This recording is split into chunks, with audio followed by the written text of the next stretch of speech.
Yo. Oh, hello everybody. I think we're live now. Let me see. Oh, yes, we're live. We're live, man. Being live is dope. It would be more dope if I had more viewers, but I guess that's on me. Anyway, awesome. Today I'm just gonna be lazy as a motherfucker and just react to some shitty content. I don't know what I'm gonna live stream tomorrow. Probably, very likely, I'm gonna code something. And you're gonna likely see that if you watch tomorrow. I think that I probably should have a fixed schedule of some sort. That's something that I've not done yet, and that's something that I should be doing. That's something that I should have. Anyway, today I wanna do some reaction, do some. It's gonna be a quick stream, maybe half an hour, maybe a little more, maybe a little less. I don't know. I'll just get some water first. Not that anybody's watching anyway, and we're gonna go with that. Actually, maybe what I can do is watch something that I would have watched anyway, and just make us, watch it while I stream, so that in case I can just think out loud. And one thing that makes up for is that you can just you don't have to take notes. You can just transcribe what you said and call it a day. And actually, if you're trying to make a, oh, somebody's in chat. Oh damn, let me see. I should have my chat also like popped up. Let me grab my chat just a second. Da,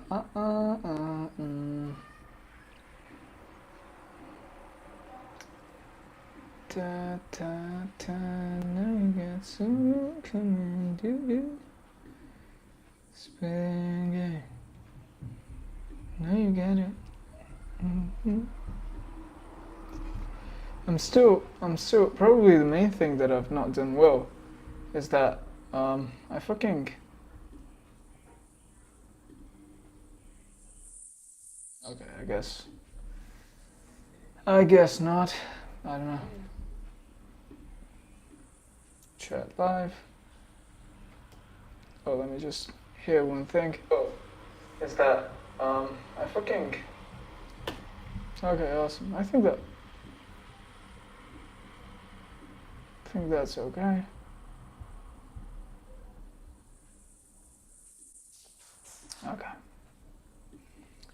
Okay, I can get to see my chat also now. I should like pop it up before I start streaming. I always forget. By now I think that we have a somewhat decent audio quality.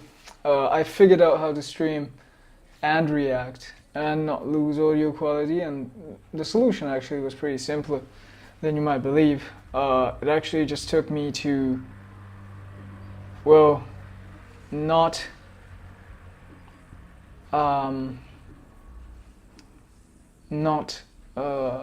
play the audio on both the device and my fucking mic, but yeah. Anyway, I'll go get some water. Just give me a second, and I'll be back I'll be back very soon. I couldn't quantify the time.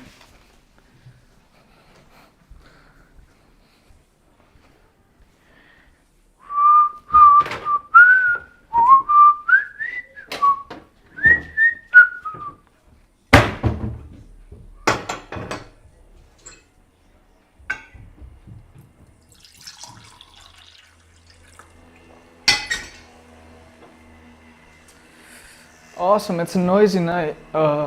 Probably you can hear the motorcycles and cars going by, so hopefully that's not the case, but in case it is, that's unfortunate.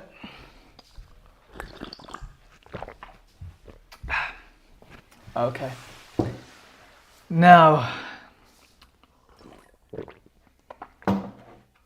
there's this video that I want to watch. It's Indian versus Chinese startup. And obviously Indian startups are bad as fuck, they're stupid. They're generally funded by and led by people who don't know anything about business, about technology, about, most things that you would want people to know about. Generally, it tends to come down as a money problem, but, there's this video, Money in Macro. Let's watch and see what they say. This graph shows that while in the 1980s, China's and India's economies started at roughly the same size, China soon left India in the dust, becoming roughly 5 times its size. However, now with China's economy slowing down and Western companies seeking to move their factories elsewhere, could it be that it is now India's turn to replicate China's growth? Miracle? That is the question that has been keeping up both India and the world lately. However, to avoid cliché answers like it needs to reduce corruption, liberalize its economy even more, or increase education and infrastructure, in this video I've turned to two of India's most eminent economists, ex-central bank president Professor Raghuram Rajan and Johns Hopkins Professor Devesh Kapoor, and summarized their vast bodies of research into key insights about exactly... Generally, I don't trust economists. 1. Why China's economy took off after the liberal reforms of the 80s and 90s, while India's did not. Why China's growth path will never work for India, and finally, whether or not India will soon be able to pull off its own growth miracle. And I'm happy to report that in their research I found some really surprising insights about how India's real problem is not that it didn't know what to do, but rather that it failed to properly implement China's strategy due to its own unique political structure in which understaffed local governments often cater to local interests rather than to the public. A structure that means that while there are other growth models for India to follow, the country could not and still can never grow like China. But to see why that is the case, we first need to answer why China outgrew India in the first place. In other words, what caused this massive divergence between India and China in the 1990s and early 2000s? To answer that question, I first turned to the work of Professor Raghuram Rajan, who has highlighted that already in the late 1970s, Chinese workers had a better level of basic education than their Indian counterparts. A better level of basic education enables two key elements of how China transitioned from an agricultural society to the manufacturing powerhouse that it is today. The first element is that to supercharge economic growth, China started attracting a lot of foreign factories in the 80s and 90s. Factories that typically required at least a basic education from their workers so that they could follow simple instructions. The second element is that a basic education, especially in accounting, enabled a lot of these workers to then later start their own companies, which propelled China's economy to the next level in the 2000s. But given that there were plenty of countries with a better level of basic education than China in the late 1970s, better education alone cannot explain why China was able to attract foreign factories and enable its workers to start their own factories. Well,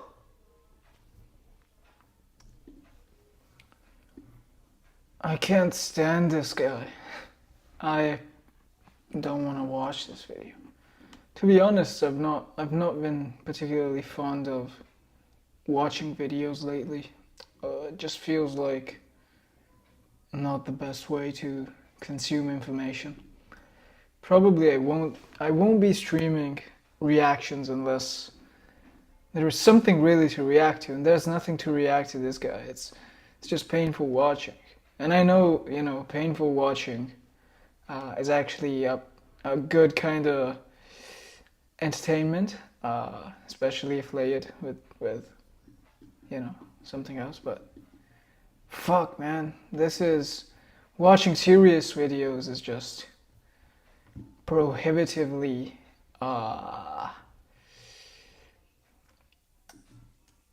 difficult. It's especially if made by a guy like this. Anyway, there's another video that I wanted to watch. Let's see if I can get to the end of that at least. And it's this one. Let me put it up. Let's see, hopefully it's good enough. Hopefully it's interesting, more interesting than the one before. That was just dog shit. That was awful. It's really nice to be here. I want to thank everyone for setting this up, for organizing this, for giving me this honorary degree. It's actually extremely meaningful to receive this honorary degree. Almost to this day, 20 years ago, I received my bachelor's degree from the University of Toronto in this exact hall.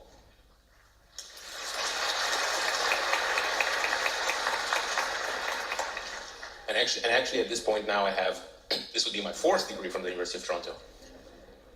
And I had a really extremely wonderful time here. I spent a total of 10 years. I did my undergrad degree and I learned a lot. And I'm also a graduate student here. And it was really wonderful. I was able to go deep in my whatever I was interested in and to really become a researcher. It was really wonderful to study with Geoff Hinton. Actually, the fact that Geoff Hinton was in this university was one of my life's great strokes of luck. And I feel a lot of gratitude to the university. I feel like I couldn't have asked for a better way to, become educated, mature, become a scientist. And also at the University of Toronto, when I was a student here, we were doing the best AI research out of anywhere. It was the most revolutionary ideas, the most exciting work. And I feel very lucky that I was able to contribute to it already, in grad school as a student. But that was a long time ago. And the way I understand it, in a convocation speech, one is supposed to provide sagacious advice, and I'll do a little bit of that, but only a bit, because this speech will be a little bit different. I will offer one bit of a useful state of mind, which, if one adopts it, makes everything much easier, which is to accept reality as it is and to try not to regret the past and try to improve the situation. And the reason I say it is because it's so hard to adopt it. It's so easy to think, like some bad past decision or bad stroke of luck, something happened, something's unfair, and you can just it's so easy to spend so much time thinking like this. While it's just so much better and more productive to say, okay, things are the way they are, what's the next best step? And I find that whenever I do this myself, everything works out so much better. But it's hard, it's a constant struggle with one's emotion. And that's why I mentioned it to you. Perhaps some of you will adopt it yourself. This is a reminder to adopt this mindset as best as one can. And also a reminder for myself, constant struggle. But this aside, the reason it's not going to be the most conventional convocation speech is because there is something a little different going on. Right now, we all live in the most unusual time ever. And this is something that people might say often, but I think it's actually true this time. And the reason it's true this time is because of AI, right? Obviously. I mean, from what I hear, the AI of today has already changed what it means to be a student by a pretty considerable degree. That's what I sense, and I think it's true. But of course, the impact of AI goes beyond that. What happens to the kind of work we do? Well, it's starting to change a little bit in some unknown and unpredictable ways. And some work may feel it sooner, some work may feel it later. With today's AI, you can go on Twitter and you can look at what AI can do and what people say. And you might feel a little bit of that. You wonder, hey, which skills are useful, which ones will be less useful. So you got these questions going on. And so you can say that the current level of challenge is how will it affect work and our careers.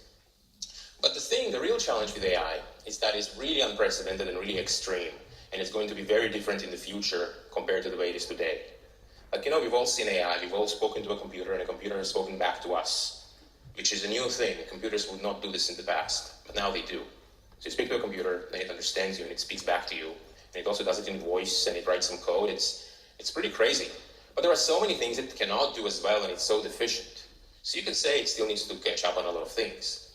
But it's evocative. It's good enough that you can ask yourself, you could imagine, okay, fine. In some number of years, some people say it's in 3, some people say it's in 5, 10. Numbers are being thrown around. It's a bit hard to predict the future. But slowly but surely, or maybe not so slowly, AI will keep getting better. And the day will come when AI will do all the things that we can do.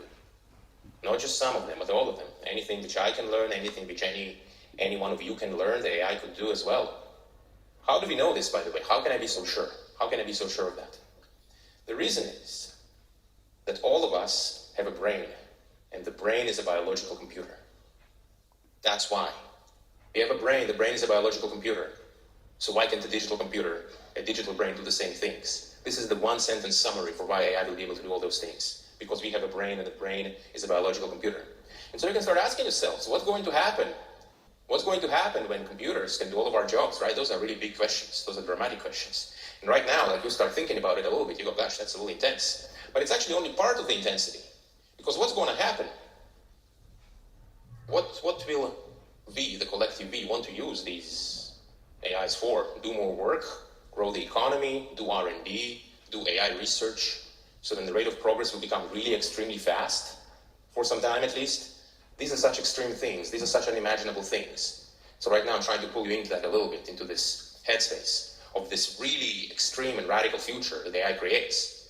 But it's also very difficult to imagine. It's very, very difficult to imagine. It's very difficult to internalize and to really believe on an emotional level. Even I struggle with it. And yet the logic seems to dictate that this very likely should happen.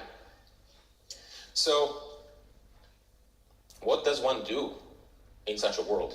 You know, there is a quote which is like this, which goes like this. It says, you may not take interest in politics, but politics will take interest in you.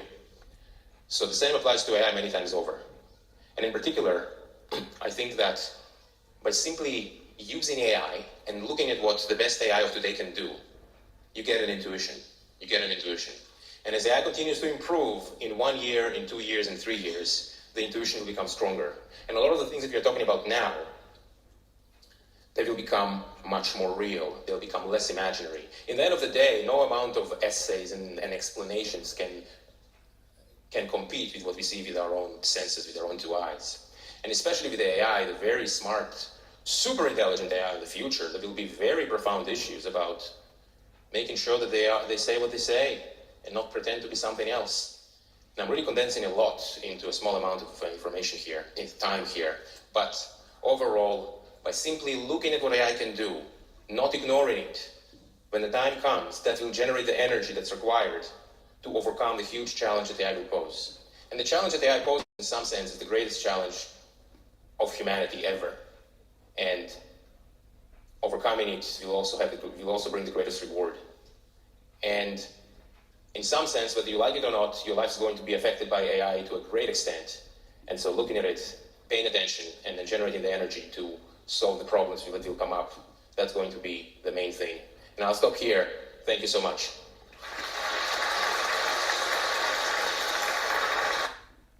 That really was a very weird speech. Very, very weird. Particularly, I think that he said the brain is a biological computer. Do you know what the Soviets believed the brain to be? They deemed it to be a railway. They compared the brain to a train, because at the time that was the most grandiose display of technology. So the metaphors that we have, the parallels that we have for the human brain are kind of, they're very difficult. And we tend to compare the brain to the most advanced technology that we ever got. Now, I think that he has a veiled interest. He has a hidden agenda of obviously saying that AI is extremely powerful, also because, well, he has a company about AI, and he poses this like a Pandora's space. Like, once you open it, you can't go back, and it has been opened, and it's coming for everything. It's gonna destroy everything. It's gonna destroy every hierarchy, every structure, every societal convention is going to be folded by it. And I don't know how I feel about that. Anyway, Ilya has been probably the most relevant AI researcher. I guess he's the most spooky one. The other ones feel like just, teddy bears. They have more of a golden retriever energy. Ilya really feels like a fucking mad scientist. He really feels like that. Yeah, Uh, I don't know. I didn't want to watch this either. This was a painful watch. Also, I'm not interested in watching all of this shit. Perhaps I'll close off this live by recommending to you Tech Lead. He's the GOAT. Tech Lead is the GOAT. Recommend watching his videos.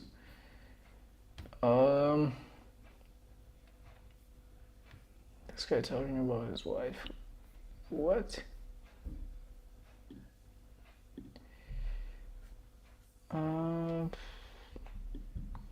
And then I recommend this guy. He makes great videos. He's dead now.